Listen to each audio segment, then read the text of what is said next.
He was on crack! Hey, what's up, y'all boys? Welcome to the Dope Dads Podcast. I'm your host, Nate Allen. K-Streaks on the 1 and 2s, man. Absolutely. This is a podcast. We are two comics, and we both grew up with similar facts about us. Both of our dads are drug addicts, but instead of going to therapy, we decided to start a podcast. This is the Dope Dads Podcast, and today here we have Atlanta comic, Laugh Skull regular, Star Bar regular, and just a dude with a nice hat. Ladies and gentlemen, make some noise for Brian Kane. Wow. Brian. Thank you guys. Wow. Now, we don't do a very good job of being like super consistent. That will change eventually. So every time we meet up, I gotta ask how everybody's doing because usually a month has gone by. So Streaks, how have you been, man? What's new like? Hey, it is Teacher Appreciation Week, by the way, and I know that. Oh my God! Come on, educator. Hey, this is the part where you're gonna say this is where teachers get appreciated, right? Nah, so it's Teachers Appreciation Week, man. I got a whole bunch of stuff from kids. Shout out to the parents, man. Got some Oreo Subway gift cards. What was the best present you got? The best present will probably I would have to be. A little boy showed up to your doorstep, didn't he? Oh, that sounds. Well, that's not a. I didn't mean to set Dad, it up that way. I mean, wait, one of your students. wait. My bad. You tell the story. You tell the story. This motherfucker just. My bad. A little boy just came right. Tell us about that, TMZ. Go ahead. My bad. Go ahead. Explain. That was my godson, and he came to visit me. But the best present I would have to say I've received within the past day, because they didn't do the week, they did the day. Would have to be $20. Entitled. Yeah, it was like appreciation week. We'll just save it for Friday. I got some money, so I'm. They gave you money? Yeah. How much? It was from one girl. She gave me a dub. Okay. Yeah. That's So not bad. I got cookies, gift cards. One of the students. Yeah. She was like, y'all don't get paid. Was it in a card or anything, or she just like slipped you a 20? Look, her mama. Her teachers don't get paid well. Yeah, they're not getting cards and the money. Yeah. It was a mama. Look, I gave you 60. Now give Mr. K something. Now all right, and gave me 20. So I'm like, you know what? I lied to say, this going towards gas, but I think it may go towards gas the way it's looking now. So it's going. Yeah. Smoking the gas. Okay. Yeah. All right, unleaded guys, unleaded. And lastly, get out of there. Come on. Brian was worried. He didn't know if this was going to be a sad podcast. I know. They're just like, we you. picked you for the podcast because you had an alcoholic father. And then I'm like driving here, like remembering a bunch of stuff. Yeah. Like, he's oh my God. He's looking out the window and it starts raining. It's like he's going to visit dad right now. Yeah. But it's been pretty smooth. How about yours? What's been cracking with yours, Nate? Nothing much, man. I think I told you last time I was gonna take a break from stand up because I didn't feel inspired at all. And he was on the show the following. Yeah, that changed. That the next 2 days it changed. People have noticed that you don't seem inspired. Yeah. Well, thank you, Brian. I appreciate that. You know what? You can leave now. Hey, my dog ain't married to the game no more, man. Thought something was up. But no, I just felt a little uninspired. But that's kind of changed in the past couple of weeks. So I'm about to get back out there. Yeah, Savannah. I'm gonna be doing a show. I'll be in Panama City. Of course, gotta know Savannah. I'll be back in Florida.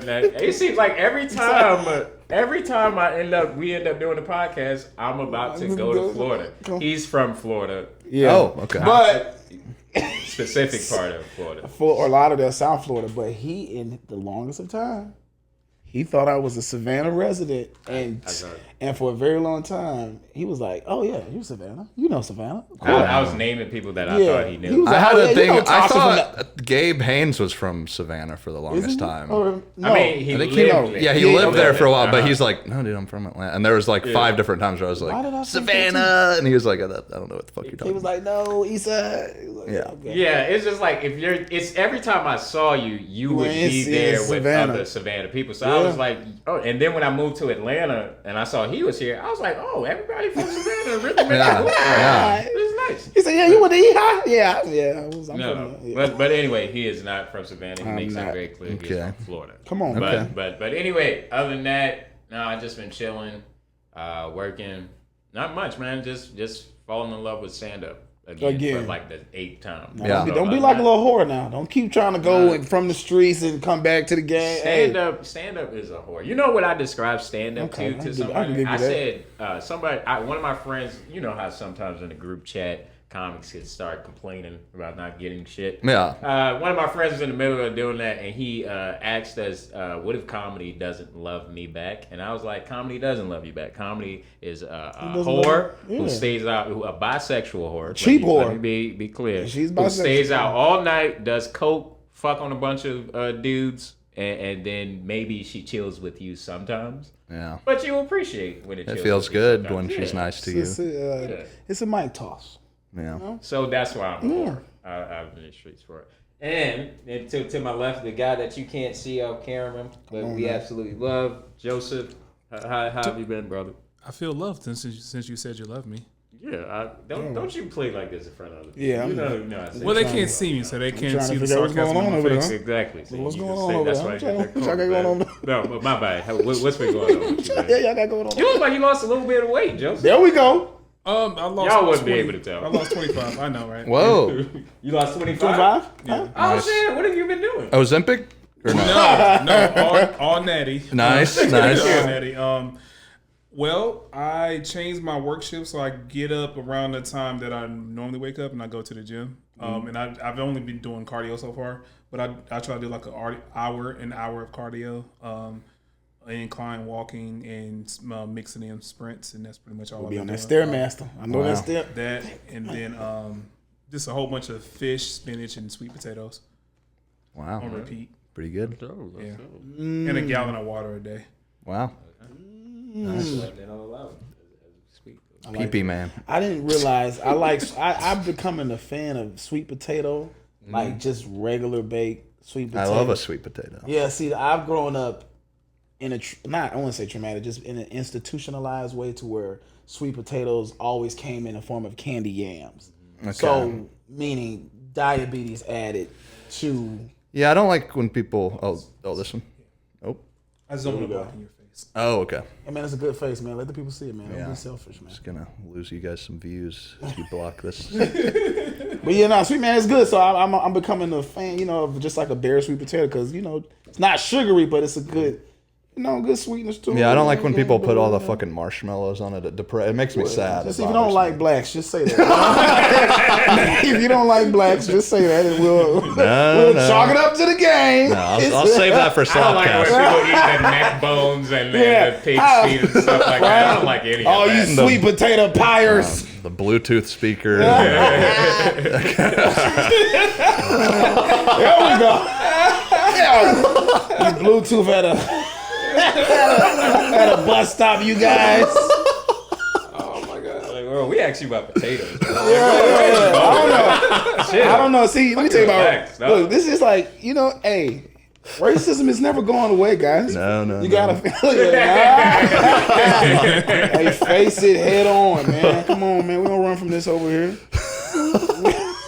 I just start pouring sweat. I'm like, anyway, I don't know. So my dad was mean or whatever. But Brian, we've asked everybody, do we have like any, highlights of the week, that you've progressed or, you want to talk about or before we get into the nitty gritty? I mean, I love stand-up. I'm not feeling not inspired, but it was like a brutal week of shows. I did featured at the Punchline Friday and Sunday, and there was probably cumulatively like 25 people at the shows. Yeah, it'd be like that. And then I did Jefferson, followed Pierre just crushing, and then went up and they just weren't feeling it. It was going not great. Man. And then two ladies in the crowd were like, I was like doing some jokes, and I started doing crowd work, messing around a little bit. It's like going fine, but you can feel they loved Pierre and they're not really loving me that much. And these two older black ladies with both fedoras on start talking to each other. And I wasn't like getting onto them. I was like, oh, what's going on with you guys? You got fun hats on? And they're like, we're waiting on a joke. You're not funny. Whoa. And then I was like, did it get a pop in the room? Everybody was like, oh.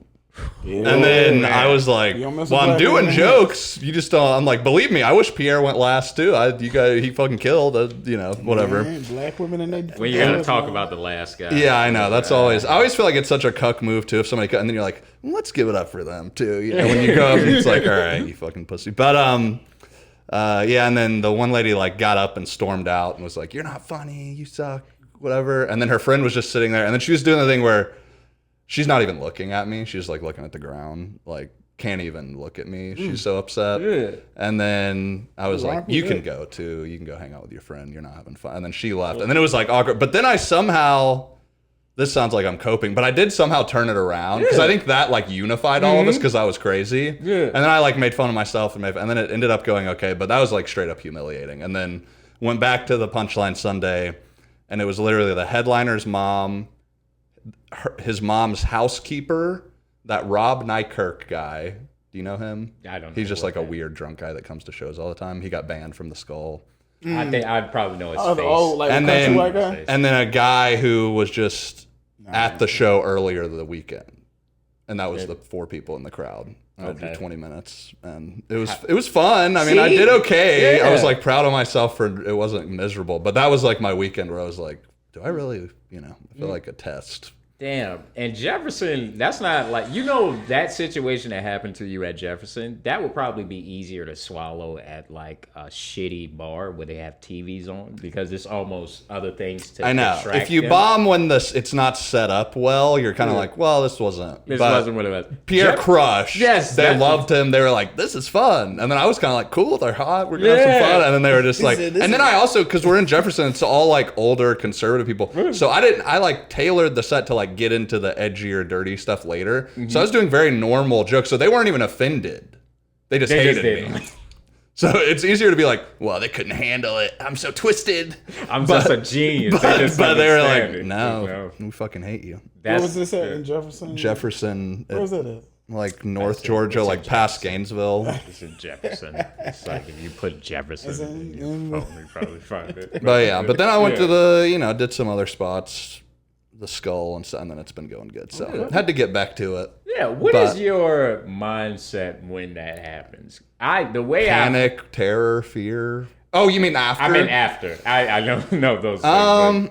I used to be so much worse about it, where like I would have, if I like bombed or had a bad set, I would be like beating myself up, feeling so terrible, humiliated, angry. And it would take like days for me to get over it, where I would just ruminate on it and feel so bad. But then it was like, I did kind of fix it a little bit, and I had a guy DM me and was like, dude, you were hilarious, like fuck those ladies, Jefferson sucks, whatever.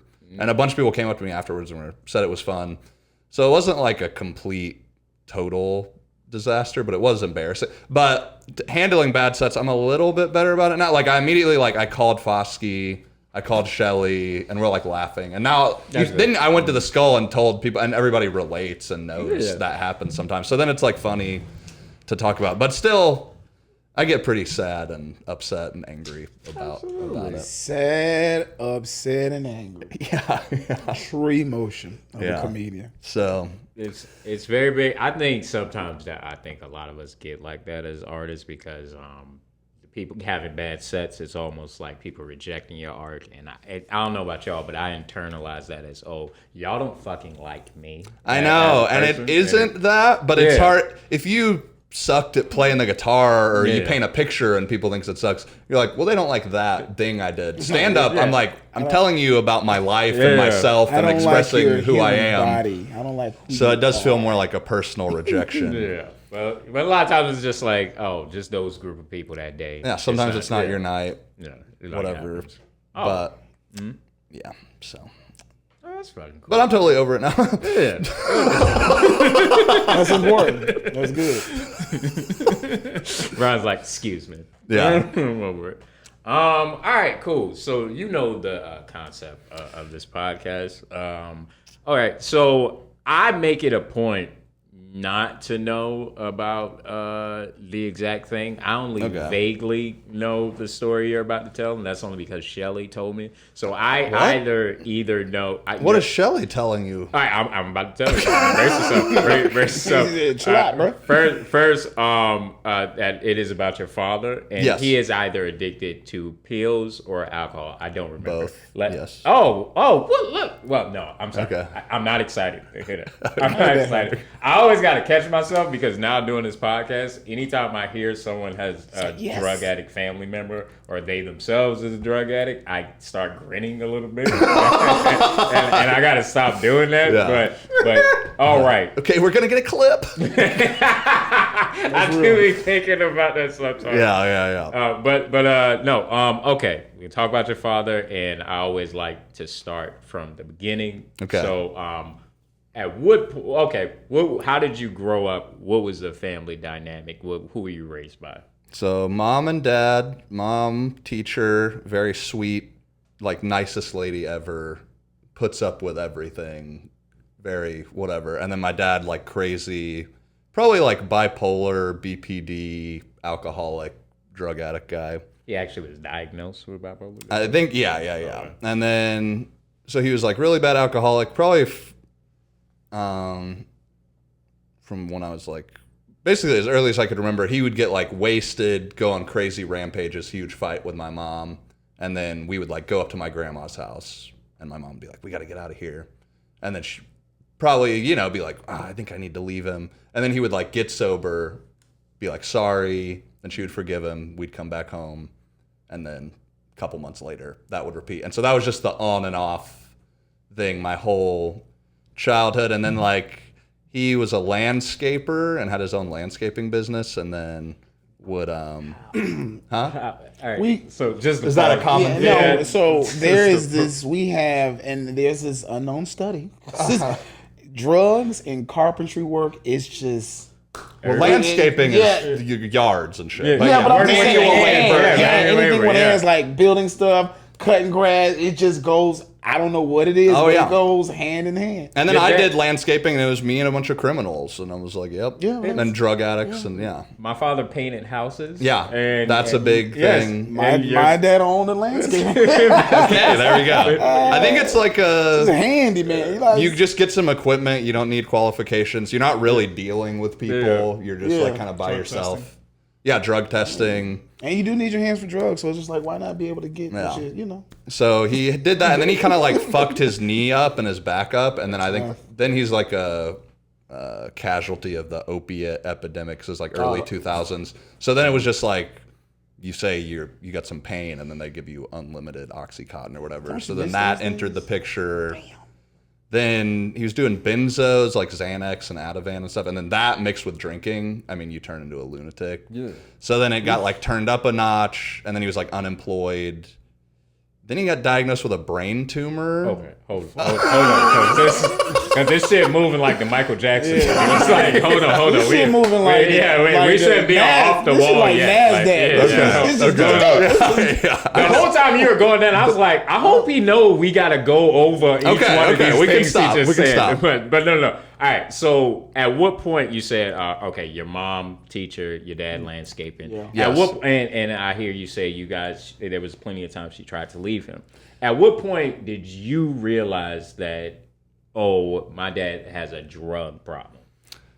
Because, I should ask this. When did his usage actually start? Before you were born or after? Yeah, I mean, was a huge pothead too. He loved weed. And then, so I think as a kid, he smoked weed. And then he said he wasn't really a bad alcoholic. Because my mom said, like, there was a few times where he drank too much or something. But they, like, went to couples counseling. And he, like, kind of got his drinking in check. Because she was like, I would never have a kid with somebody that was acting the way he ended up acting.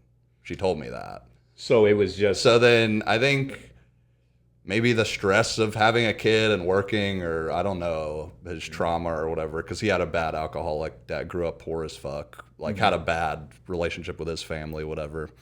So then that turned up, but probably, I mean, first grade or something, I knew like this isn't normal. And then you go to other kids' houses and you're like, oh, everybody's like nice and chill. Or you see like, oh, their dad drinks like 2 beers and then goes to bed and is very like chill. And you're like, it's not like that at my house, you know. So was everything out in like pretty much in the open? Like, Oh yeah, no shielding. There was no like the opposite of like a sheltered childhood. Yeah. Like they cursing in front of me, watching whatever I wanted, openly drinking, doing all. There was no hiding it.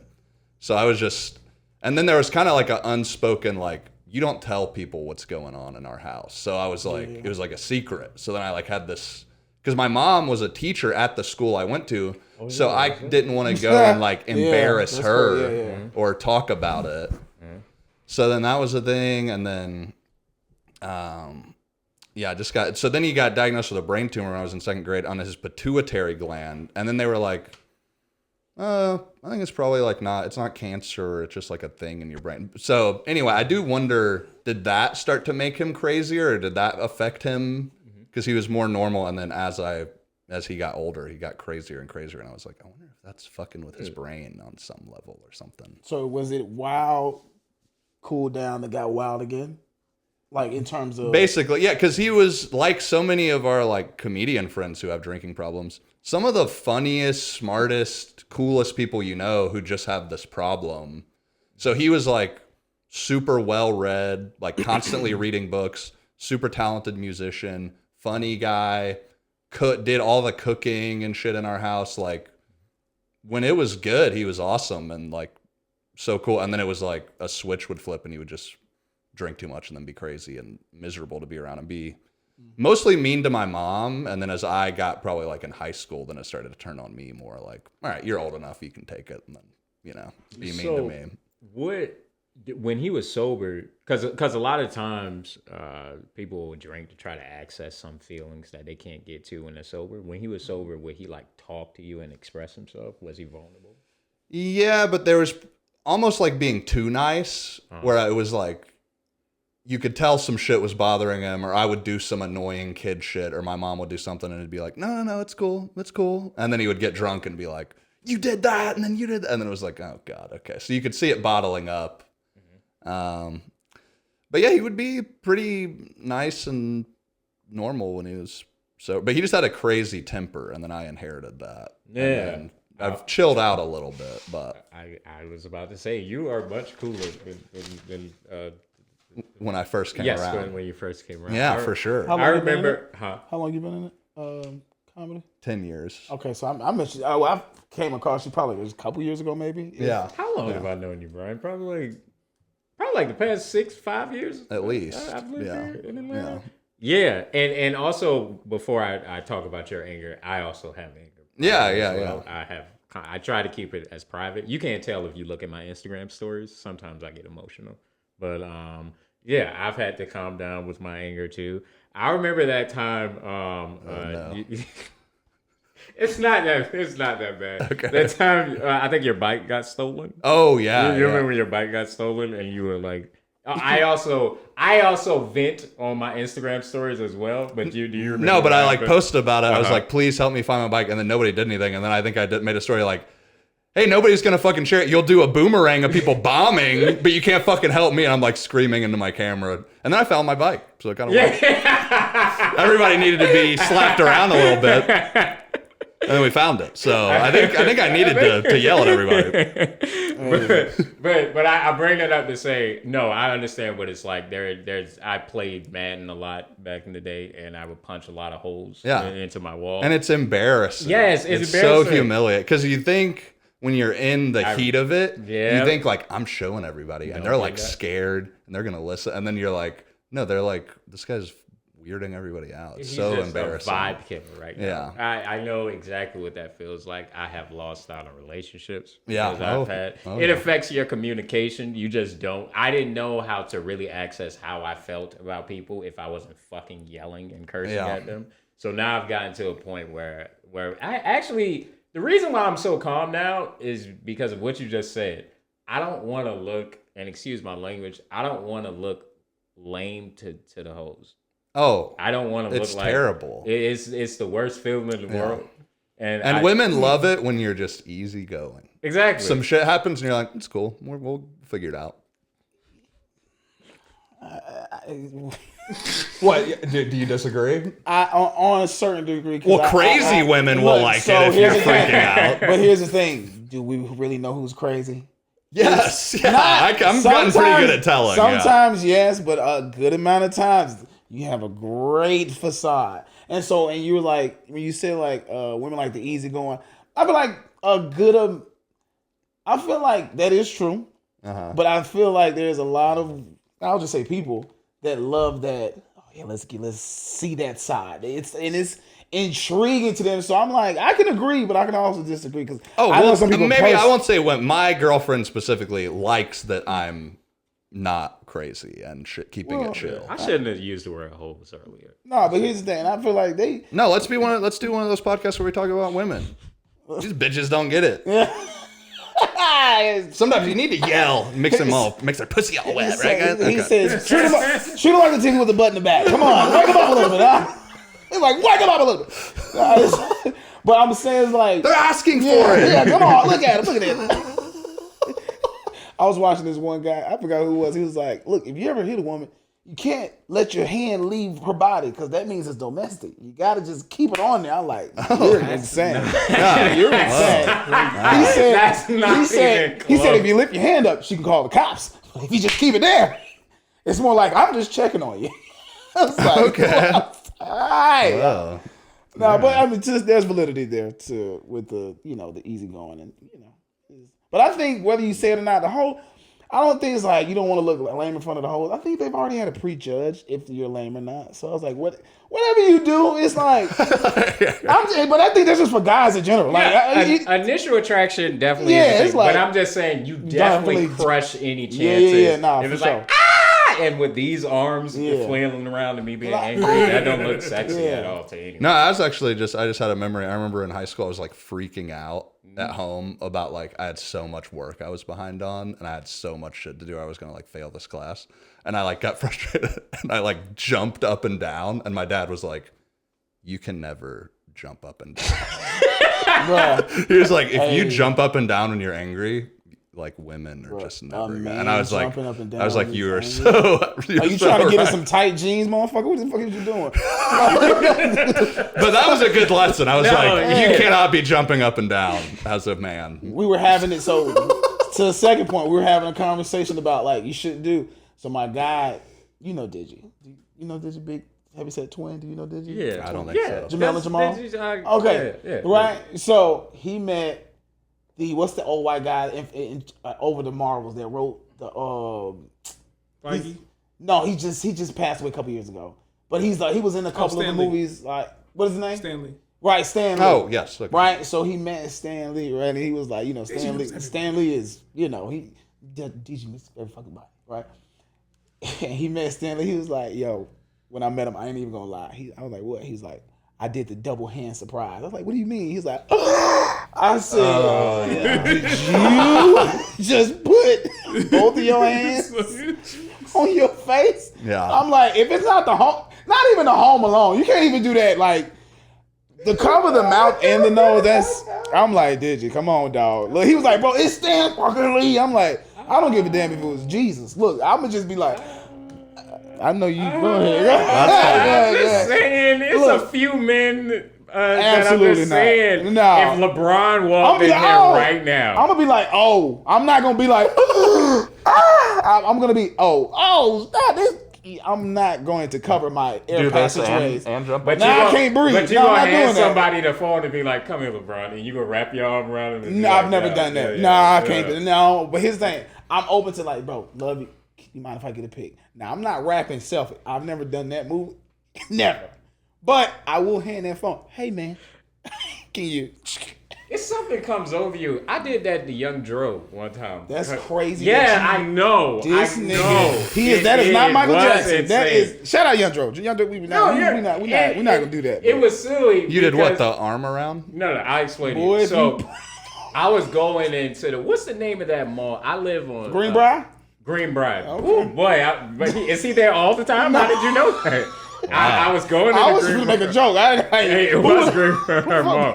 He was walking out of Greenbrier Mall. I was walking in. I was like, oh shit, Young Dro. And the thing is, was talking to this woman and little girl that was with him, and I think they were about to take a picture with him. I walked past him as he was coming out. Oh. Then I stopped and I thought to myself, should I ask him for a picture? I thought you cut them off. And I turned right around. I went out there and I was like, hey man, can I get a picture? And he paused, looked at me.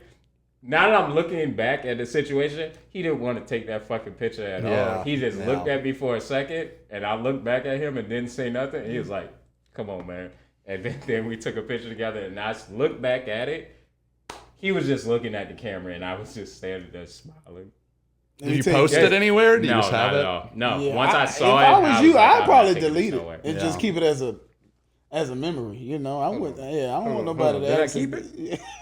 Go ahead, talk that's about when your you- father doing While you drugs search for this while I picture. search for this picture. Young That's for drugs. when you get famous slideshow. Yeah. Okay. Well, yeah, you can keep it. You can. I guess you can keep that as a slide. So let's get back. Dad told you not to stop, never to jump up and Yes. down. Yes. So clearly he was a logical man and he had a thought process. But Yeah. what were coming into it looks like a lot happened during the younger elementary school days. Yeah. How did that transition into you in middle school? Was it still like, did it get worse or Yeah, it just seemed like it got worse and worse. I think he was just kind of getting crazier. And then, so high school comes around, I start smoking weed, obviously, like freshman year. Got to, and then that was like a fun, like, oh shit, I can like relax and this is a fun thing.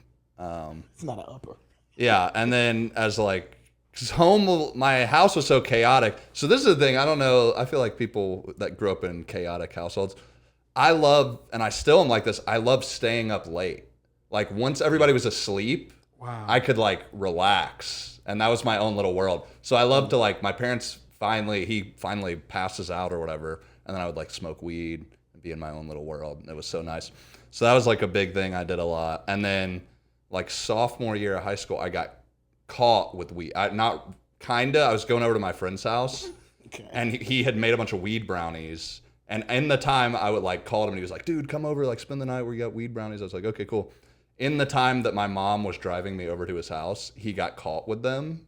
So then I like walked up to the door and he was like, dude, get the fuck out of here. You gotta go home. And so then I like got back in the car and I was like, Taylor has like he doesn't feel good. We have to go home. And then I get home, my parents were like, what was that? Like something's up. And then I knew my dad smoked weed. So I was like, they're not gonna freak out like that bad. So I was like, he had weed, we were gonna smoke weed. And my dad was like, pretended to be like disappointed for like a couple hours. Then he was like, you know where to get weed?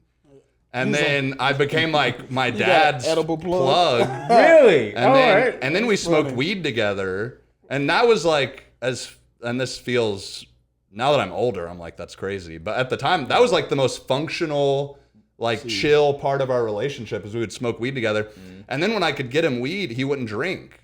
So then it was like, he was just smoking weed. Things were so much more chill. But then I was like 15. I wasn't that connected. So sometimes I couldn't find weed. And then it was like, well, what the fuck? And then, I guess I'm going to drink. And then he's like drinking and mad at me because I couldn't get him weed. And so then that was like back on the roller coaster, But smoking weed, all that. He was still crazy. And then it got worse. Like I remember senior year of high school on Christmas, me and my dad would never come to family stuff, like ever. Like I don't remember him being around my grandma ever, like my mom's side. So was he a social person when he was sober? No, he had no friends, no social life. He didn't talk to his family. So it was like me and my mom and him. Whoa. And so why was he cut off from? Oh, because you already said he grew up with an Yeah, alcoholic. his mom was crazy. His dad died when I was like a baby. And then, I don't know, he's just bad vibes with the family and didn't get along with them. And you never saw that side of the family? Very rarely, not past like third grade or something. Okay. And then he, anyway, so we would go to my grandma's for Thanksgiving and Christmas and all that kind of stuff. And so we would go Christmas Eve, we went up to my grandma's house, came back, he had like destroyed the house, like Christmas tree, like thrown across the living room, broken plates everywhere, like craziness. This was Christmas Day? Christmas Eve. So then we were like, all right, let's go back to my grandma's house. It's something about them holidays and alcohol. Yeah. It always seemed. It's a cheerful time. It's and then like, this is another. I mean, this isn't funny and this is sad, but maybe you guys can make fun of it. Let us be the judge. Yes. We will decide. When I was in fourth grade, through December 28th, I remember we still had the Christmas tree up, all that stuff. My dad, he was like all fucked up, and he was like, "Come here," and I go in the bedroom with him, and my mom's in the living room, and he's like, "I just took a bunch of pills. I'm gonna die, but you and your mom will get a bunch of money. It's gonna be fine." I was like, "What the fuck?" And I went and told my mom, and then calls 911, like cops and EMTs and everybody come in, and he's like threatening to fucking shoot him, and it was like crazy. Then they get him in the ambulance. They go pump his stomach at the hospital. And I remember we showed up to the hospital, and he's like laying in the bed, and he just gives us the finger.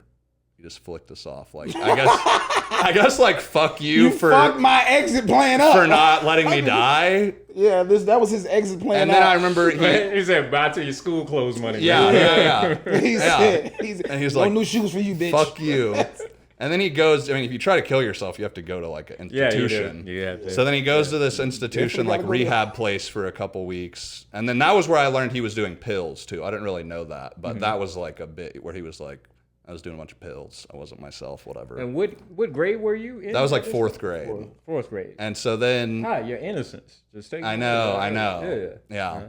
And so then I remember, and then it was kind of like he was at rehab. It was kind of peaceful at home. I was like, got rid of this fucking crazy guy for a little bit. Me and my mom were just like chilling. It's kind of nice. Yeah. And then we go pick him up from rehab, and he was like, stop at the liquor store. And he gets like a big bottle of vodka, and he was like, yeah, no more pills. I'm not quitting everything. I remember he said that. He was like, I'm not quitting everything. And I was like, oh, God, what the fuck? Was it an easy stop for mom? Or was it like, did she have any She rebut? just did whatever he wanted to. Like, and I kind of, it gives me sympathy. Like now, we were joking about hitting women earlier. But it does give me sympathy. He never for said when anything either. He was just like, you can't just throw that out. They didn't hear that part. But it's when people are like, well, why doesn't she just leave? It's like, dude, this guy was terrifying. Like, I was legit like, if my mom would have left, I would have been afraid he would have fucking killed her or something. Like, I don't know. Like, it was so scary. So she felt trapped and was trying to just keep the peace. So was there any redeeming values about him at all? Could you see why your mom fell in love with him? Oh yeah, he was like super charming, funny, very like smart guy. But he was just very troubled and never like dealt with his shit, I don't think. So then it was always being covered up with booze and pills and whatever. And so, yeah, so he was awesome. Like, that was what was so frustrating. Like, I don't hate him. Like, you were just like, man, you never like figured it out, you know? So, because it would almost be, if he was like a huge asshole all the time, it would almost be easier to just be like, well, fuck you, I don't care. But it was like, well, there is a cool person inside of there that's just not dealing with the shit properly. That got me thinking a little bit. Now, we're talking about redeeming qualities, and I'm like, now, my ears hear differently. So I hear your dad, hey, try to do the pill thing, didn't work out, you guys saved him. He hates you guys, right? At the time, and he fuck you. I can't believe you fucked my plan up, right? Yeah. I see that as sacrifice, man. Because he said y'all will be taken care of financially. Yeah. Yeah, but what happens though? I'm sorry. No, you good. Yeah, no, you good. But I see it as, and this is just me picking at but I feel like there are so many people that it's like, it sucks that I'm going to leave you. I'm going to kill myself. I'm going to do this. But it's just like the redeeming qualities up, but y'all will be taken care of financially. Yeah. And it's just like, I think even more than that, I think he was like, he knew he was hurting us and was probably like, let me just get out of the way. So, and I think that's why I'm like, this very sacrifice is like, yeah. and I don't know that, but maybe there is that little, look at what you're doing. Yeah. Like this, he's a little kid, you got this woman that loves you, and it's just like, you know what, fuck it. Yeah. And I'm like, but there are some people that's willing to stay in there and cause the turmoil rather than taking that exit plan of like, biting that bullet because of loneliness. I don't want to be alone. I'd rather drag the barrel down with me while it's just, so it's like most people go to therapy, but his thing was like, no, I'm just kill myself. Yeah. And so no, you're right. That was so nice of him. I'm so glad he did that. Yeah. Well, I'm like, But I look at it as because coming from It could be like, Dad, you can get sober. He was like, that Yes. shit's way too hard. Nah, I'd rather no, die. how about right this? now, I'll because- die, and then I'm gonna get you guys situated. You guys will be fine. Yeah. But it's like because I know people, just not even with my dad, but just in my family that has been on that end. That it's just like it's just interesting just to see their willingness to remain in the cycle. And I feel like a hypocrite saying this because we put ourselves in cycles all the time with work or relationships, emotions. So it's like, you could be doing better, but I'm choosing to this cycle. But it's just the same thing on a greater, larger scale, depending on who's watching. So it's interesting. How No, we that's all true. That's cope, real. You know, It's a human experiencing Yeah. hopelessness. Because I know I'm joking and I say, well, Dad, why don't you just get sober? That's probably something he really felt like he could not do. No, so I know, it was like, yeah. let me just give up. and Yeah. do take you this think route. he, at some point in your upbringing with him, do you think at any point he was like, damn, I know you want to do better, but you like has he showed like he can be this guy, he wants to do this, but the power of addiction is just too strong on him, or do you see it like, nah, he was just always shit, like it was just, he was a good person, but this is, Yeah, I think he wanted He wanted to, to. probably, but yeah, he just couldn't. So that was the thing in like elementary school. I just remembered that. But yeah, so then high school, smoking weed, but he's still bad. And then yeah, so that kind of just continued the same cycle. And then I was like kind of graduated high school, dicking around in college, not really like. And also I'm like, I was a pretty smart kid, but then I kind of cut myself slack where like I never finished college, couldn't do it. But I'm like, dude, I was living in like chaos. Like, I don't know how anybody could have done their homework and done whatever. I was like trying to numb out with weed and stuff and avoiding life. You grew up in Georgia or Yeah, in Gainesville. Okay, gotcha. So then that's all getting worse and worse. And then I think he did meth a little bit. And then, so that was where it was like, oh, you've like mentally gone off that. No, that's a proper reaction. Damn. Because the thing is, It's already bad. it's leveling up. Yeah. You know what? Hey, let's move to the. So then thoughts. I remember, then that was just scary. Like, then it was like unknown territory. Because then it was like, I remember he thought my bedroom was above their room. And he was like, you're up there jumping up and down, like yelling at me. And I was like, no, I'm not. He's having like meth hallucinations, thinking I'm fucking with him. So then it like got crazier and crazier. And then I'm like 22. I started doing stand-up. I've been doing stand-up for probably like 6 months or something. And then he was like a whole other level, like mean, destroyed the house again, like whatever you're imagining, like worse. Like we just came home one day and it was like smashed everything, like destroyed the house. What was his form of income at this point? Was he not? He was like on disability. Okay, so physically,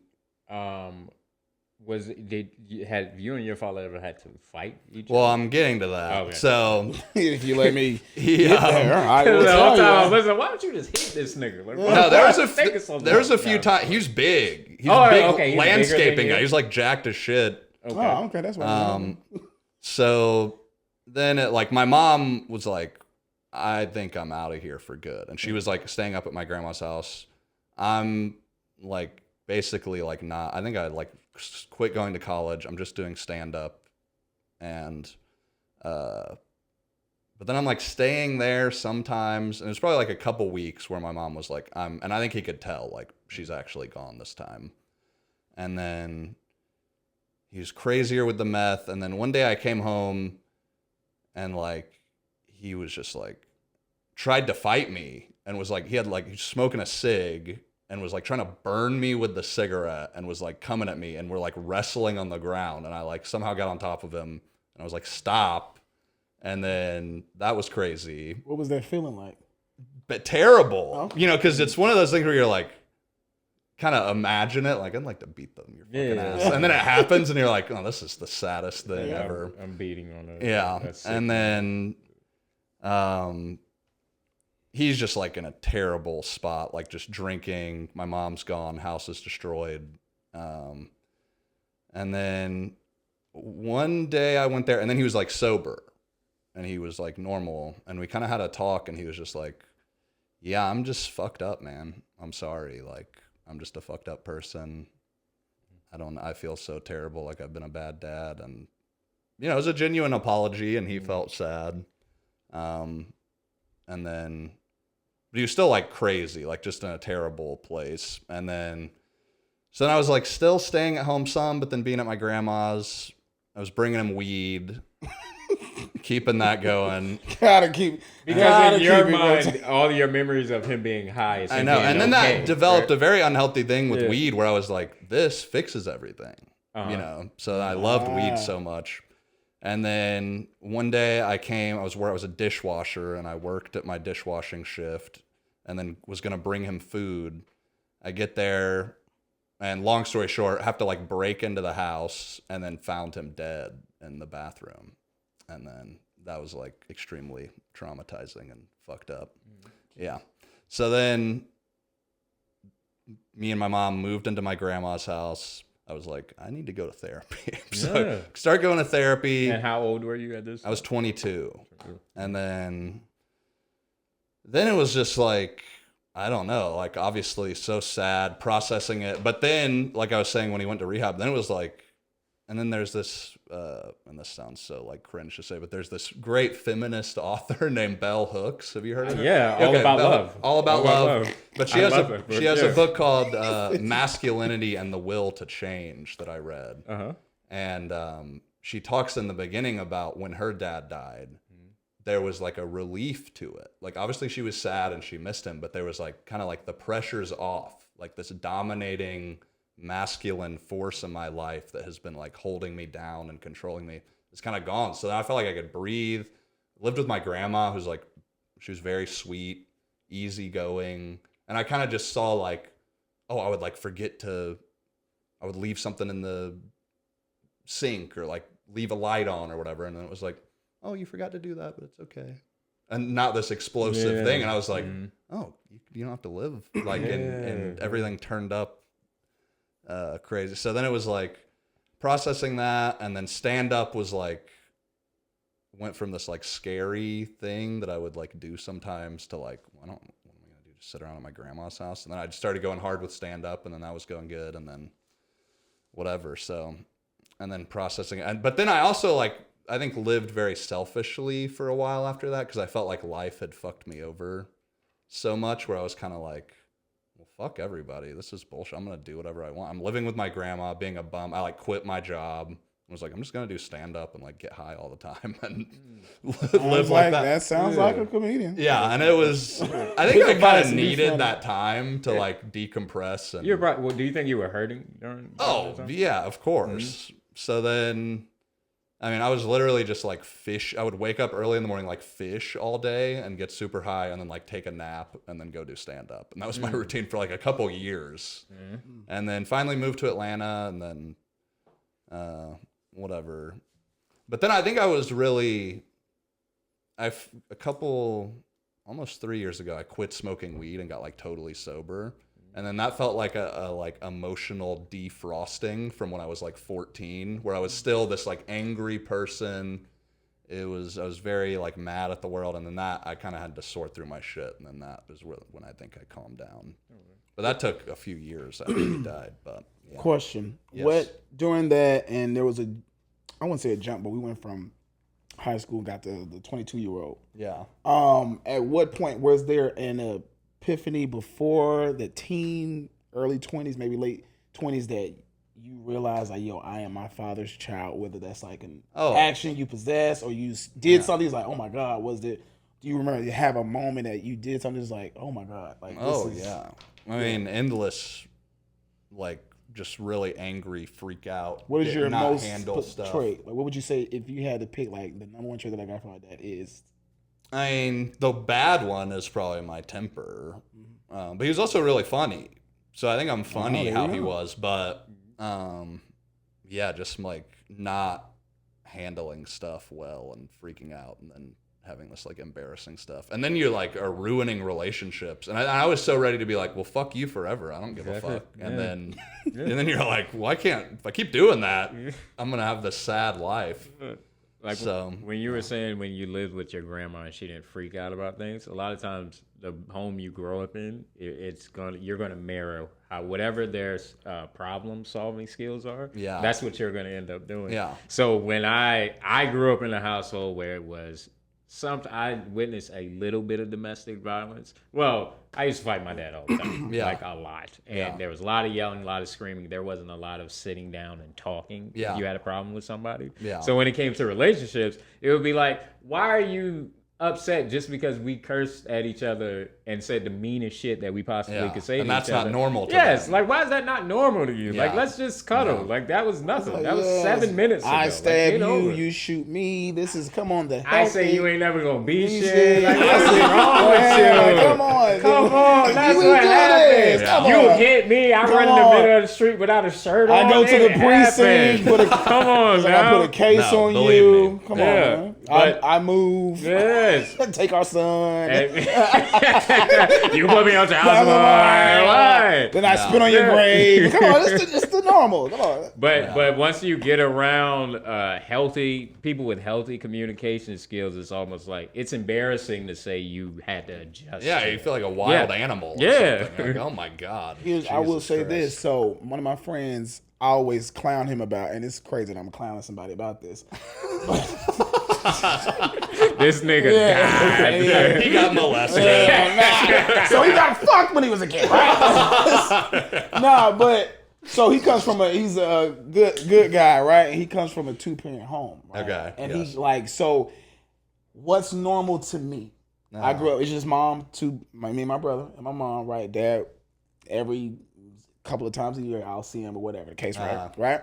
And it was just like, him coming from a 2-parent home, I'm like, you are so spoiled. I'm like, you are just up. And it's crazy because I'm like, oh, this second nature, like seeing certain stuff, knowing certain things. And he's like, no, like, I've always had 2 cars in the garage. I'm like, damn. And And does part of you get angry with them? Or not like, well, fuck you, yeah. pussy? No, it's not angry, not at all. It's more so funny because it's just like, you have the 2-parent in the home at the time. Yeah. Right? And so I've always associated a lot of abuse, drugs, and things like that with a one person.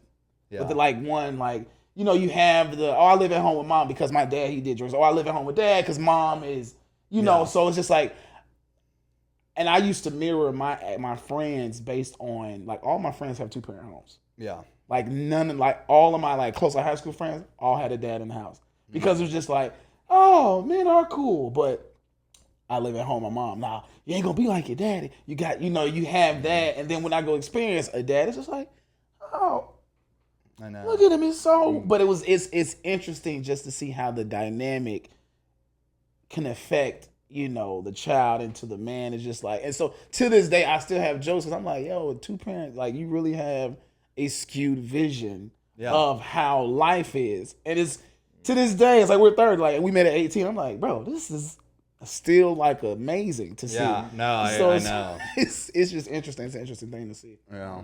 No, that's real. So with your comedy, I don't know if I ever heard. Do you talk about the only joke I remember you talking about your dad is when he talks black. Oh, yeah, okay. Yeah, he would do that, that's too. the- That's a real I- thing. Now that's to the think one of, joke that was I he sober actually- when he was doing that? Like See, he does black voice when he's Yeah, he drunk. does so Not bad. face. He would do it both. not to give away your bit either. No, Not to it's give fine. away I already anything. posted it. He Okay. said Okay. Instagram 700 views. Come on. Yeah. man. Viral. Go ahead, like and subscribe. Probably at 1,400 right Yeah, now. come on. I don't even check it. Slight I don't work. even check Slight work. it. And it's funny because the I've heard that joke Uh-huh. with because I remember You did. I forgot. I don't know if you did it during the residency that I had, but that Probably. was and I was just like, what the fuck? And I just heard it, and I'm like, oh, that's Brian. That shit was funny as fuck. Because I think you were like testing the waters on it that day. He was like, all right, guys, I'm gonna try this one because I forgot, whatever the crowd was. I know every comic by their signature joke. So, and it's usually something. Usually I remember it because if you're revealing something personal about yourself, even though this is not that personal, but you're talking about your family. Yeah. I don't know if I hear you talk about yourself or really about your family directly. No, I have a joke. I have probably 4 or 5 minute chunk about like drunk parent stuff. Word. Yeah. I'm like, I think it's probably the best joke I've ever written, where I'm like, when I was a kid, I was hit by a drunk driver. And it was your dad. Not like with a car. It was my dad. His hands. Okay. When people's jokes aren't too sad, then I forget them. Yeah. That's what happens. But I got some. I would go to AA meetings with my parents when I was a kid. I have jokes about that. How long have you been incorporating this into your stand-up? I mean, that's been a while. Oh, Yeah. You just never watch. It's fine. He says, I didn't want you to point that. And he's like, no, I just started watching you today. Honestly, I've never seen any of your stand-up. This is the first time I've ever known you. All right, so this is a better question. How did it feel when you decided to incorporate that stuff? Was it uncomfortable? It's good. I think it's not to, get too gay talking about how beautiful stand-up can be. But it is great. You have great jokes about your dad, and it does feel good where you're like the alchemy of comedy, where you take this horrible shit you went through, and then you can be funny about it, and then a room full of people are laughing and connecting or relating or just thinking it's funny. That's cool. I like that, because I was like, otherwise it was just a sad story that bums everybody out. And then you're like, oh, no, I can make this funny. But the thing is, with some of my jokes that I do talk about my dad, they start off that way. They're just horrible, traumatic stuff that don't really have the right punchlines. Yeah. So anytime we workshop in a joke, it might not work the first time, but it kind of hurts even more when I reveal this, and everybody like, it wasn't from that. No, so that was the little hurdle I had to get through when I first started talking about all of my trauma and stuff like that. Yeah. Because some of my biggest idols is like the Dave Chappelle's, the Gerard Carmichael's. Yeah. I basically enjoy comics that can take you down a dark alley and then pull you out with humor. Yeah. And Neil Brennan has an incredible special called 3 Mics that I love so much. He does a great job of doing that. And just trying to do comedy that way early on was very difficult. And that's the thing too, is like when you're still like a nervous open mic weirdo, it's like you're like, well, I'm gonna get into the deep stuff, and people are like, no, figure out a dick joke and then you can get to it. All right, weed, dick, or hoes. Pick one. Let's give me 2 minutes on it. All right, timer. But now we've been doing it for a while, and then you can kind of get into it, and I think they pick up on that you're like not freaking out about it, and then you can get to it. And you know what it is? I can't talk about those things unless I've gained perspective on it first. Oh yeah, that's the tragedy plus time equals comedy. Is what I say. But I know some comics that will actually be going through something in that moment. They're able to get on stage and tell jokes about it. I don't know how you're able to do that. Yes. Would you say? Well, here's the thing. So I take it like this. Now, is that? And I don't know if you mentioned this or not. Is that specifically with family trauma things, or is it just like, man, let me tell you, I just got a flat today? Are you talking about, or is it like the type of matter that we're talking about? I guess it's a little bit on that side, because something recently bothered me, but it was something over Facebook, and I made a joke about it recently. So I guess if it's something that really affects my soul, I gotta find like an angle on it before I actually bring it on stage. Because if I bring it on stage while I'm going through it, it's just gonna sound like some sad shit. Yeah. And I just want to be angry, and I kind of just want people to pay attention to me. So it's like, I need therapy instead of. So you're yearning for help. It's okay. Yeah. Yeah, man. I have a whole podcast where I know. I'm bitching and complaining about some shit my dad. You think my dad watches podcasts like, nigga, I think he drank so long ago. God, get over it. What if your dad? And that is. I do think that now that I'm like 32, a part of me is like, you can't blame everything. Yeah, you can. You gotta get Yeah. it. This was, What if it comes out that your dad has watched every episode and subscribed to the page? So do you talk to your dad? Okay, here's the Not thing really? with my dad. My dad is Because I don't know. I know No. your jokes about it and stuff, but I don't know the details. Short answer, no. Okay. My dad is still on drugs. Okay. He doesn't have a phone or anything like that. My Okay. mother gave me his number last year. I tried to call him like twice, didn't work, but it's obviously because he doesn't have a phone. A few months ago, or maybe it was like last summer, I actually went to Savannah because we had started this podcast and everything. And I wanted to like buy him lunch, kind of talk to him. Me and my mom pulled up on him. He was just by the park, full winter jacket on, jeans and everything during the summer. And he just wouldn't talk to me. Really? Just no. like stonewalled, like. No. It's like he had this grin on his face. We walked up to him because I was with my mom, my nephew, and my two nieces. And my mom walked up to him and was. Is this a planned meeting? This was not a plan. He doesn't have a phone. Oh, you just saw him. It's impossible. My mom just knew where he was at around the area. That's real love. My mom does. Love I him know very where he much. at. Just get dressed. Come on. Yeah, it didn't take. It didn't 15 take years us- later, just get dressed. He's still there. Don't worry. It did not take us long to find him at all. She knew where he was at. We pulled up on him. I don't know if he was high in that moment. Yeah. I don't think he was. He may have been. He had like a grin and he kind of wouldn't make eye contact. My mom walked up to him and was like, she pointed at me and she was like, "Hey, do you know who this is?" And he was like, "Yeah, that's Nathan." And then, I was trying to talk to him a little bit, but he wasn't really giving me much back. Yeah. And it was like the first time my mom actually got mad at him. Because a lot of times with all of the fighting and all of the shit that we've been through with him, my mom always had this attitude of, that's your father. You should make up with him. You only get one. But my mom grew up with a father that really treated her like a princess. So not having a good relationship with your father just sounds crazy to her, regardless of what he's like. And it was the very first. Frustrating. Yes, very. Because I always grew up feeling like she didn't hold him accountable enough. Yeah, of course. But this was the very first time, and she still just randomly texts me, like, it really makes me angry that your father wouldn't talk to you. And I was just like, I was just trying to get content for the podcast. But, Yeah. And But, then he just went home and cried. So I was like, God damn it, we ain't got a guest for the next episode. What am I going to talk about? That's the episode. You guys get your dads on here. Ooh, his His dad would look, probably here's the come. funny thing. He called, and it's crazy that you said last July. It was so long ago, but not long ago. He calls me. Hey, we did like 6 episodes Yeah. in a whole year. Hey, man. Go ahead. And guess what? Next year we'll do 12. There we go. So he calls me, and I told my dad about the whole situation, and he's like, "Oh man, that'll be dope." My dad's functioning, so my dad will do his thing, leave for 3 months, and come back and be like, "Hey, what I miss?" He's that guy, right? Okay. So he just needs a couple of days for detox.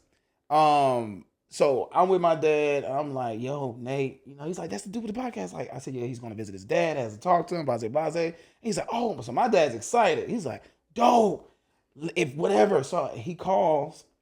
I don't know if I text you how. You called it. Yeah, I called. I was like, "Yo, how does it go?" Then he told me it's like everything, and it didn't, it didn't go the way he thought it could have went. Yeah. And so, but my dad, and this is the hard part about my dad. My dad will take Nate on as if like he's been knowing Nate forever. He's like, "Oh man, okay, look, give him my number so we can talk, and whatever we need to do, man. Like man, I'm here for him." I'm like. What the fuck? I'm happy because I'm like, yeah, you are here for him. I'm like, what the fuck? Hold on. Yeah.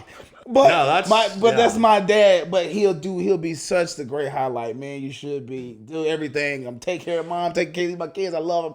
But then you won't see him for 5-6 months. Yeah. So it's like No, that's such a real thing because it was so like stressful having friends over or something. So I was like, oh my God, is this going to be embarrassing? And then sometimes it was, but most of the time I would be like warning them, like my dad's kind of crazy, anymore, you know. And then I show up, he's cracking jokes, he's making food. Everybody's like, "Your dad's Hey, awesome, burgers, dude. you like burgers? Who wants burgers? Your dad's fucking hilarious, man. I mean, this is cool. I wish my dad was like that." And then everybody leaves, and he's like, "No, you fucking piece of shit." I'm like, "Oh my He god." said, "Hey, Brian said you were crazy." He was Yeah. like, "Why would he say that?" As soon as they walk out, go to the front. Come on. Yeah. No, it was that was such a like, you feel crazy. You're like, okay, you're awesome now. What the fuck?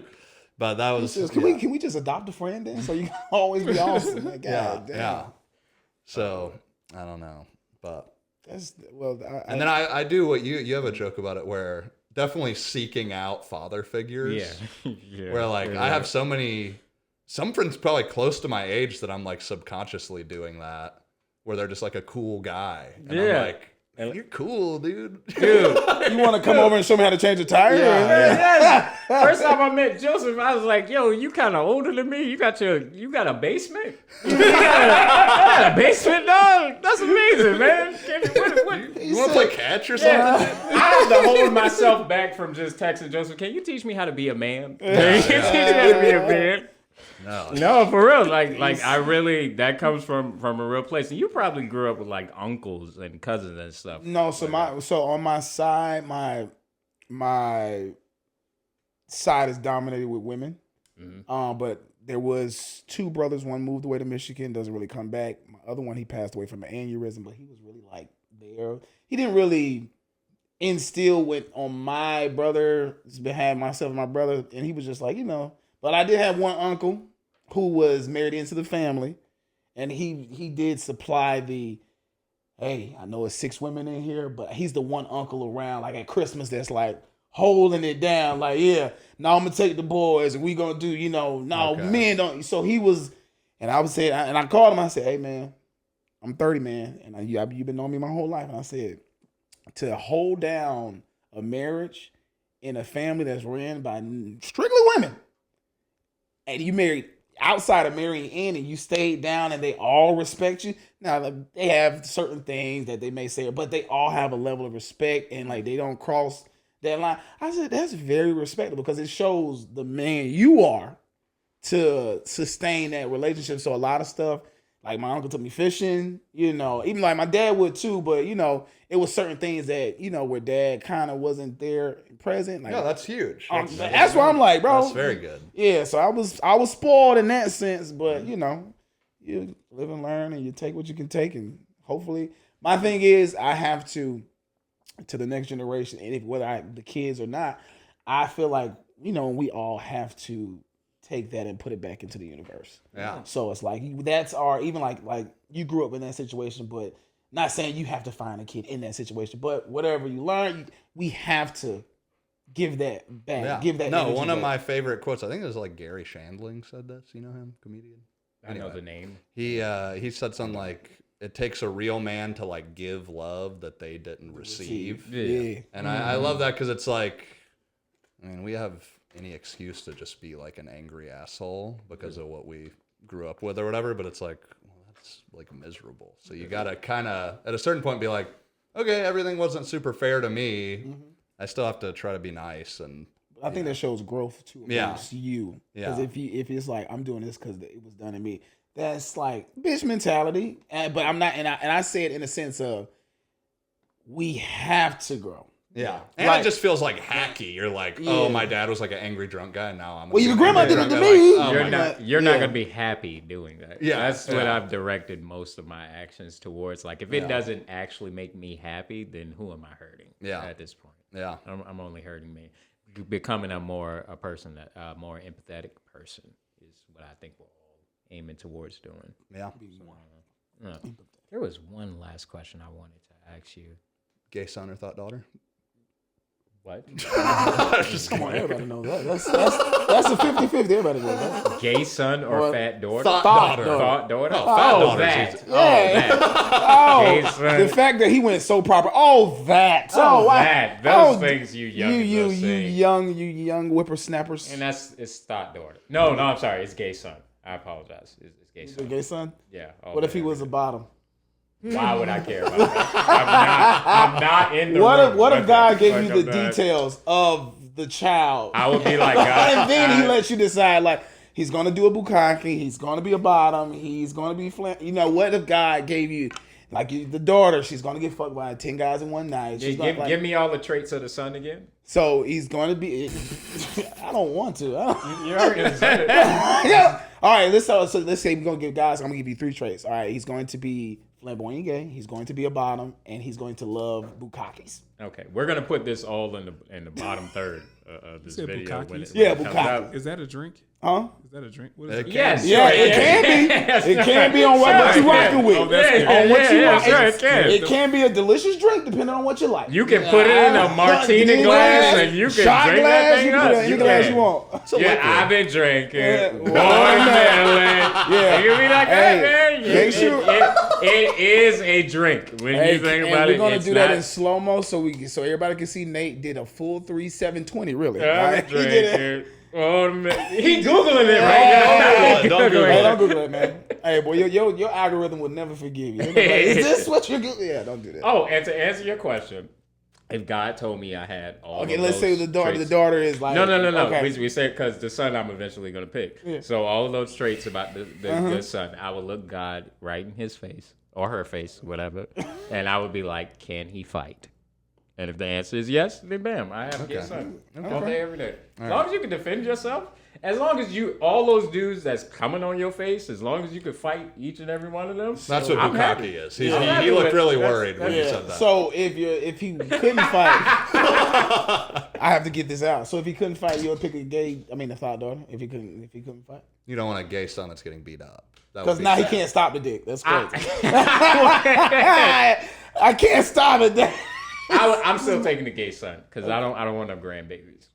I don't Taking want no kids. You don't want no grandbaby? You would take gay son over regular daughter. You hate women.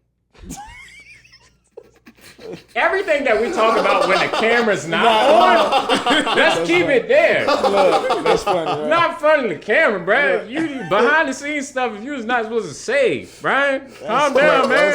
Relax. Wait, so you don't want kids? Or like, Hey, make sure you mark this. No, what was the Joseph- question? Do you remember what you were actually going to ask? I was just joking saying gay son. I didn't No, know. but we're coming back. No, We're coming I was back gonna try to to the find kids. a way to wrap things up because you put a. I'm not gonna lie. I didn't know your father passed away. I sensed that, and it was kind of excited. Fun Yeah, reveal. he's like, yeah, then he passed away. I was like, Ooh, twist ending. I He's was dead. like, I'm glad you guys can talk on the phone every now and then. My guy's dead. he said, oh, when's the last time you talked to your father? Oh, wonderful. Oh, sorry I didn't say anything in the park. At least you got You're the only one that can make me look bad. Oh, yeah. That's why I'm like, all right, I'll just be quiet. You guys go fishing every 6 Yeah. months. Yeah. All right, fine. So it's you, Bam, me. His dad's just Yeah, so he's That's a it. he's Yeah. Okay, It is. pretty chill guy. He didn't want to take it up a notch. Okay. He didn't want to take it up a notch. No. Dang, I think we I think that was all right. yeah, That's pretty good. what number? yeah, where we at? We're hour Joseph and took some notes. What notes you took over there, Joseph? I have random questions. Oh, okay. I'll tell you. I know. I seen you right. Go. Speed round. What has 2 minutes. What has been your relationship with drugs, chemicals, all the things? Oh, me? Yeah. I never loved drinking the way that my dad did. I just don't think I have the like alcoholic thing. I quit drinking probably at like 26 or something, just because I was like always had kind of a negative connotation with it because of my dad. So I would drink at comedy shows and stuff, and then during COVID I would like start drinking a little more, and I was like, oh, let me just cut this out because I don't even really get that much out of it. And then it was kind of just a bummer. So I was like, all right, this isn't healthy. Let me just quit. And then I loved weed. I mean, I was like a true like crackhead with weed, like all day, every day. Wake up in the morning, smoke it all the time, whatever. Sold weed for a long time. So like, to your father. yeah, that was how Don't I just got say started. sell weed and leave it out. No, to his Yeah. father. So then I He loved sold that. the peace. He sold peace to his father. Yeah. Oh, Remember yeah. how You, Carmelo- you got to flip it. It was weed to you guys. It was his. It was It's peace. his Yeah. piece. It was a Yeah, day of there you peace go, there for you my go. mother. She's a saint. Yeah. Yeah. Okay.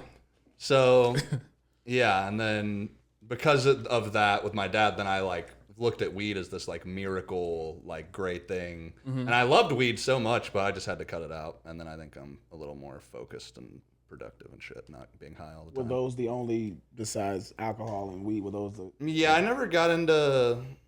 My dad, ironically, was very much like, he's like, if you smoke weed, whatever, do not do pills or coke or anything. That's great. So then I tried coke like 3-4 times or something with other comics and stuff, but never really liked it. Damn comics. And then, yeah. So that was pretty much. Now I'm like, Comics are the gateway drug. yeah. No, But drugs now- are the drugs. No, comics are the drugs, guys. now I'm totally sober. Good. So- How long?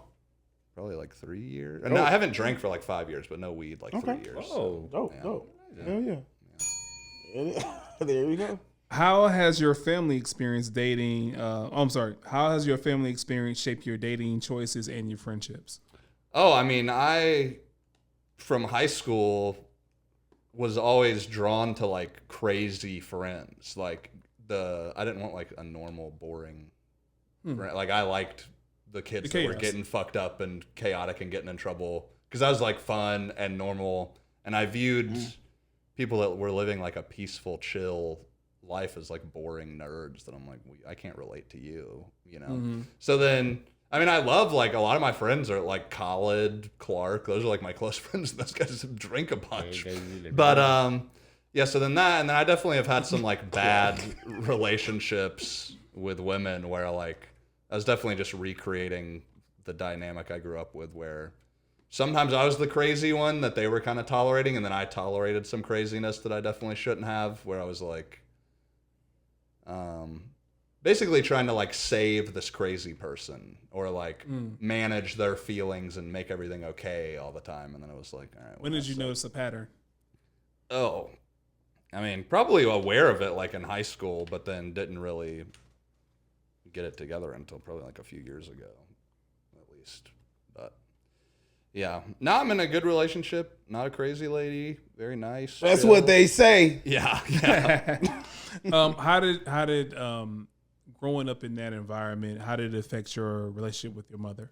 Oh no, I mean, I think probably it was easy to just be mad at my dad, but then there were times where I was like, well, what the fuck are you doing? Like keeping me in this crazy situation. Why can't you get out of it or something?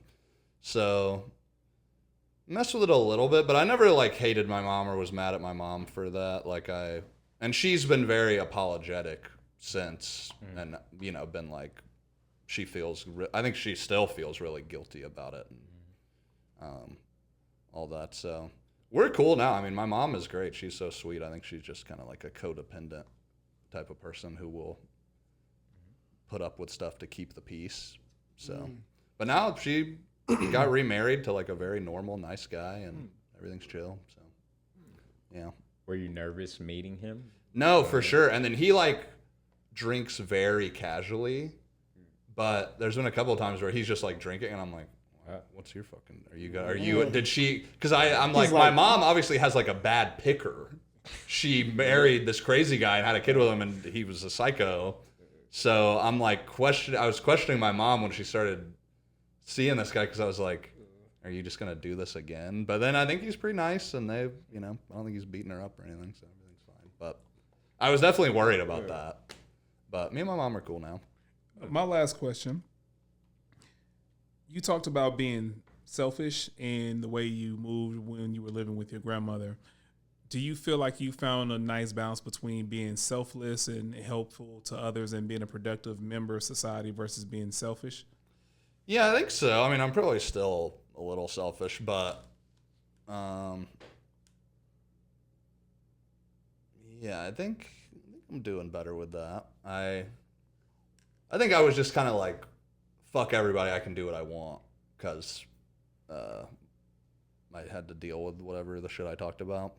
But now I'm a little bit more like, okay, everybody, even people like you're saying who had two parents who were very nice, usually somebody by the time they're 30 or whatever has had something terrible happen to them that they could use as an excuse to be an asshole, you know? So it's like, well, we all have our stuff, some of it's worse or whatever, but then it's like, all right, it's time to grow up and deal with it and not be a little bitch about it. So, yeah, I think I'm pretty good about not being too And most of that's like being sober, I think, where I'm just kind of like, all right, well, I'm chill. So yeah. Are you in therapy right now? Yeah, I don't do it like I was going like every week for like years after all the shit happened, and then I still see that same lady, but I'll go like once every like month or two or something, like not super consistent, because she fixed me and I'm perfect now. So That's important. Shout out to that lady. but yeah, shout out Cindy. Hey, what's up, Sin Dog? What up? Very, very. Holla at helpful. your boy. I got some hurt too, baby. Do you guys go to therapy? I haven't been back to I had therapy, therapy in like today. 2 Oh, really? years. Okay. Yeah, therapy I haven't for been in years, like that's 2 good. years. Oh, I okay. should go Yeah. back. Yeah, it's I good because haven't even been. because I'm not gonna say she did like graduate me where like a few years ago she was like, I don't think we need to do this every week. You've like kind of like, no, we do. You've like I gotten love you. sober. You're chilling. You're doing good with relationships and whatever. But I like to go every now and then just as a little tune up where you're like, No, all right, I can think but some stuff will build up or I'll be angry about something. And it's like, all right, let me just chill. It's required. Yeah. It's definitely required. I think it's good. Around the time I was doing therapy, I don't think I was really ready to like take it in. Yeah. My therapist ended up ghosting me. There was Really? Yeah. What? I showed up to one therapy session. I went through a period where I was like addicted to Adderall. Okay. I was high on Adderall. Tweaking. Yeah, on one session, and Oh. I think he could tell, and I got a little angry at him ghosting me. Now looking back at it, it was the most healthiest thing. that He was like, you're not possibly- taking this seriously. Yeah, Fuck off. he knew I was not taking any. You're of it focusing serious. just for this hour. Yeah. And then it's shit for 23 of them. Yeah.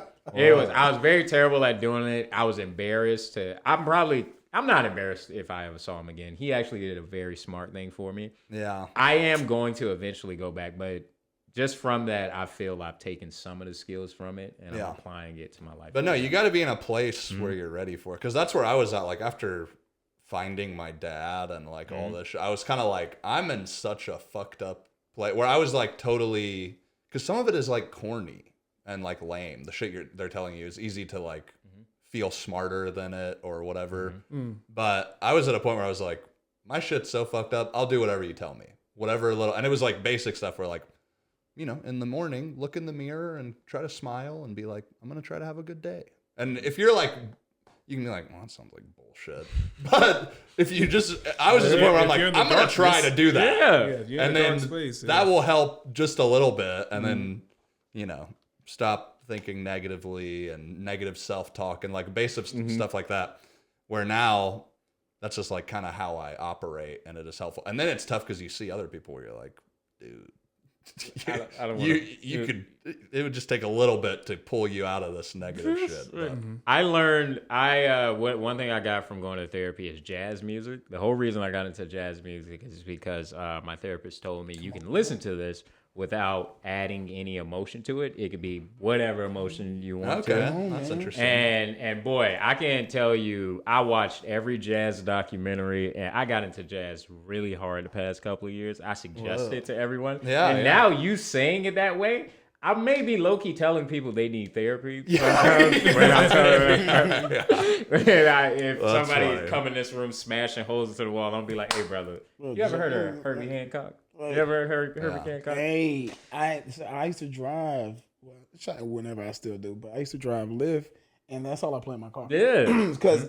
I drive Lyft a lot of times during surge hours at night, drunk hours, weekends, right? So I don't know who's getting in my car. So I always play it at the volume is at like a 7 or an 8, elevator style. So that gives you opportunity. If you want to talk, we can talk. But if you just want to sit on some chill, cool shit, you're gonna do that too. And jazz music, I put this on everything I love. It has always brought anything there Yeah. every time. Yeah, That's you don't all wanna I be listen to in my car. Listening to some intense shit. Then they're like, It's like heavy metal. Get in. Like, hold on, nigga. I ain't finna get in this. You listening to Eminem, Kim? Share my life. Like, Where come you on. guys coming from? Peppermints? Church? Peppermints, anybody? Oh, dressed up, coming from sermon. All right. There we I go. think we made it at a good point. Brian, That's pretty thank good. you Thanks for so having much. me, Thank you fellas. so much for Thanks for coming coming. on. Appreciate All right, you, guys. Joshua. Is there any last thing you would like to plug? Laughing Skull. Yeah, I'm at the Laughing Skull a lot. I'm there every Tuesday. I close out the mic. Follow me on Instagram. I post about shows. King Bling Bling. And yeah, come. These guys are very funny. Come to a show. If you come to the Skull, there's a chance you'll see one or multiple of us. And, Come. Yeah. I'm there Saturday. No. me too. Oh, there we go. So hey, it won't be out. I have no.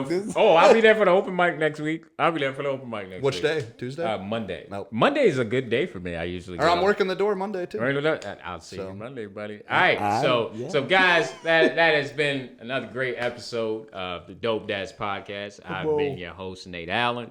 Come on, man. K Striggs in the building. And you know what? We're gonna start acknowledging this man. Joseph has also been. Joseph, in the building y'all as can't see well. him on that Joseph swear. has been in the building. His energy to y'all has been in the building. Yeah, the good entire questions. time, man. Who's paying attention? Feel like I got drafted. For hot topic questions, man. Good. All right, y'all be safe. All right, peace. Peace. Search Bukaki.